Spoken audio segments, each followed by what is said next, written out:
सोयरे कोण यावरून सरकार आणि जरांगे यांच्यामध्ये मतभेद जे आहेत ते कायम आहेत आणि सरकारकडून अद्याप ठोस असं जरांगेंना कळवण्यात आलेलं नाही आहे। त्यामुळे किमान आज तरी सरकारकडून त्यांना काही निर्णय कळवण्यात येतं का हे पाहणं देखील महत्त्वाचं असणार आहे। बच्चू कडू हे रात्रीपासूनच बीडमध्ये आलेले होते आणि आज सकाळी जर आपण पाहिलं तर मंगेश चिवटे, बच्चू कडू आणि जरांगे पाटील यांच्यामध्ये महत्त्वपूर्ण चर्चा झाली। जरांगे पाटील यांचं मन वळवण्याचा पुरेपूर प्रयत्न झाला, मात्र आपण आपल्या मागणीवर ठाम आहोत आणि सरकारनं आपल्याला जे आश्वासन दिलेलं आहे त्या आश्वासनांची पूर्तताही झालीच पाहिजे। उद्याचा अल्टिमेटम जो आहे तो देण्यात आलेला आहे तो सरकारनं पाळावा या आपल्या भूमिकेवर मनोज जरांगे पाटील हे ठाम आहेत। आणि त्याआधी आज ही जी इशारा सभा होते, आजच्या या इशारा सभेमध्ये मनोज जरांगे पाटील हे काय बोलणार, आंदोलनाची पुढची दिशा नेमकी कशी असेल हे पाहणं महत्त्वाचं असणार आहे। या पुढचं आंदोलन जे होईल ते शांततेच्याच मार्गाने होणार आहे याचा पुनरुच्चार वारंवार जरांगे पाटील यांच्याकडून केला जातोय। मात्र आज या इशारा सभेमधून बोलत असताना मनोज जरांगे पाटील काय बोलणार हे पाहणं सुद्धा महत्त्वाचं असेल।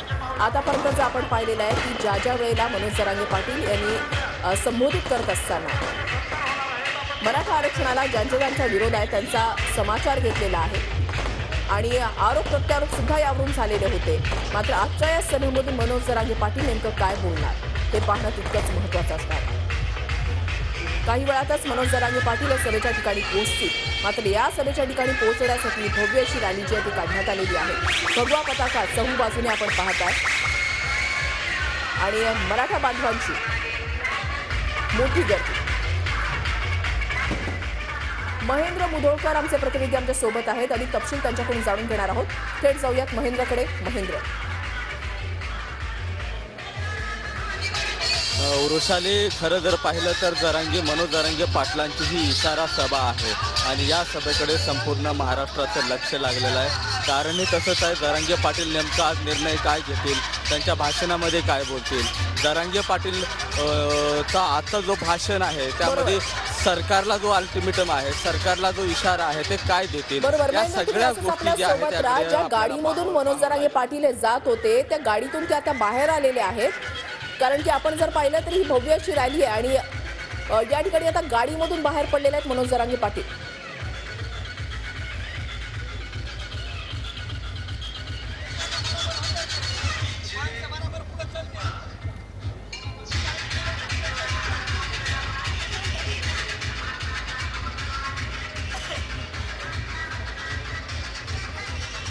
ही भव्य अशी रॅली काढण्यात आलेली आहे आणि या रॅलीच्या मार्गामध्ये ज्या ठिकाणी महापुरुषांच्या प्रतिमा आहेत त्या प्रतिमेला अभिवादन करत मनोज जरांगे पाटील यांची रॅली जी आहे ती हळूहळू पुढे सरकते आणि जर आपण पाहिलं तर 2.5 ते 3 किलोमीटरचे अंतर आहे या रॅलीचं ठिकाण आणि ज्या ठिकाणी सभा होते ते ठिकाण पाटील मैदानावर 100 एकर जागेवर त्यांची भव्य सभा होते, इशारा सभा होते आणि दुपारी 2ची वेळ आहे।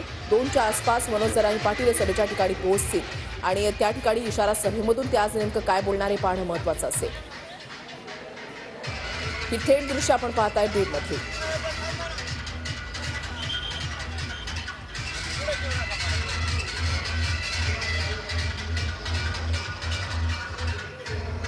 महेंद्र मुधोळकर आमचे प्रतिनिधी आमच्या सोबत आहेत। महेंद्र यांच्याकडे पुन्हा एकदा जाऊयात। महेंद्र, आपण पाहतोय आता मनोज जरांगे पाटील हे गाडीमधून बाहेर उतरलेले आहेत।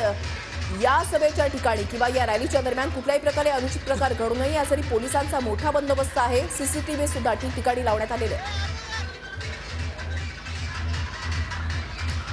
नक्कीच वृषाली, जर आजचा जो रॅली जर पाहिलं जवळपास 2.5 ते 3 किलोमीटरची हे जरांगे पाटलांची रॅली आहे। कदाचित ही पहिलीच महाराष्ट्रातली सर्वात मोठी रॅली ठरणारी आहे आणि ठिकठिकाणी जे समाज बांधव आहेत किंवा इतर धर्माचे जे लोक आहेत, इतर जे समाज आहे त्या सर्वांनी एक वेगळ्या पद्धतीनं स्वागत जे आहे जरांगे पाटलाचं केलेलं आहे आणि जरांगे पाटलांकडनं अपेक्षा आहेत, जरांगे पाटलांचे कॉर्नर जिथं आहे त्या ठिकाणी त्यांच्यावर जो स्वागत आहे पुष्पवृष्टी आहे ते होते। त्यामुळे जरांगे पाटील जे आहे त्यांच्या गाडीतून त्यांना खाली उतरावं लागलं, कारण महिला जे भगिनी होत्या त्यांचं म्हणणं होतं की जरांगे पाटलांची ही जी सभा आहे ती ऐतिहासिक सभा आहे, निर्णायक सभा आहे।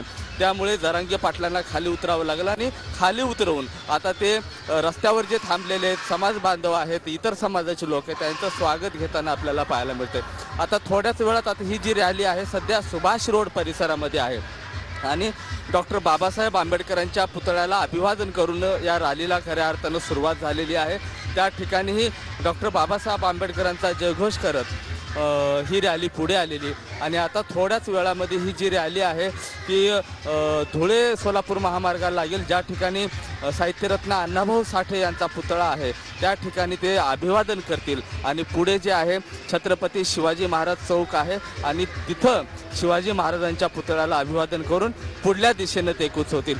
जर पाहिलं तर सगळ्यात मोठी गर्दी सध्या आपल्याला बीडमध्ये पाहायला मिळते. लाखो जे समाज बांधव आहेत, लाखो जे समर्थक आहेत ते आता बीडच्या रस्त्यावरती दिसत आहेत. बीडमध्ये एक पद्धतीचं भगवमय जे वातावरण आहे ते पाहायला मिळते. डोक्यावरती टोपी आहे, एक मराठा लाख मराठा अशा आशयाची ही टोपी आहे आणि गळ्यामध्ये भगवे गमजे आहेत, पताके आहेत. ह्या सर्व गोष्टी ज्या आहेत बीडच्या रस्त्यावरती हे पाहायला मिळते. कोविड नंतर ही रॅली पहिलीच होते. यापूर्वी मराठा समाजाचे मूक मोर्चे याच बीडमधून निघालेले होते. अत्यंत शांतप्रिय जे मोर्चे होते ते निघाले होते. त्याच पद्धतीनं हा मोर्चा निघतोय. अनुचित प्रकार कुठलाही घडू नये यासाठी पोलीस बंदोबस्त देखील चोख ठेवण्यात आलेला आहे. पोलिसांनी जवळपास 1800 पोलिसांचं कुमक जे आहे या ठिकाणी लावण्यात आलेलं आहे. वरिष्ठ पोलीस अधिकारी जे आहेत CCTVद्वारे या रॅलीवरती वॉच ठेवून आहेत. पोलिसांचे काही ड्रोन आहेत, त्या ड्रोनवरून ही सगळी जी नजर आहे रॅलीवरती ठेवण्यात आलेली आहे. त्यामुळे रॅलीमध्ये कुठलाही अनुचित प्रकार घडू नये यासाठी मराठा समन्वयक असतील, पोलीस असतील, इतर समाजाचे जे समन्वयक आहेत, स्वयंसेवक आहेत, यांनी देखील मोठ्या उत्स्फूर्तपणे सहभाग त्यांनी घेतलेला आहे आणि अशा पद्धतीनं आता ही रॅली सुरुवात झालेली आहे. साधारणतः आणखीन पुढचा जो टप्पा आहे ते 2 किलोमीटर अंतरावरचा आहे. वृषाली, धन्यवाद महेंद्र. दिलेल्या सविस्तर माहितीसाठी. अपडेट सातत्यानं तुमच्याकडून जाणून घेणार आहोत.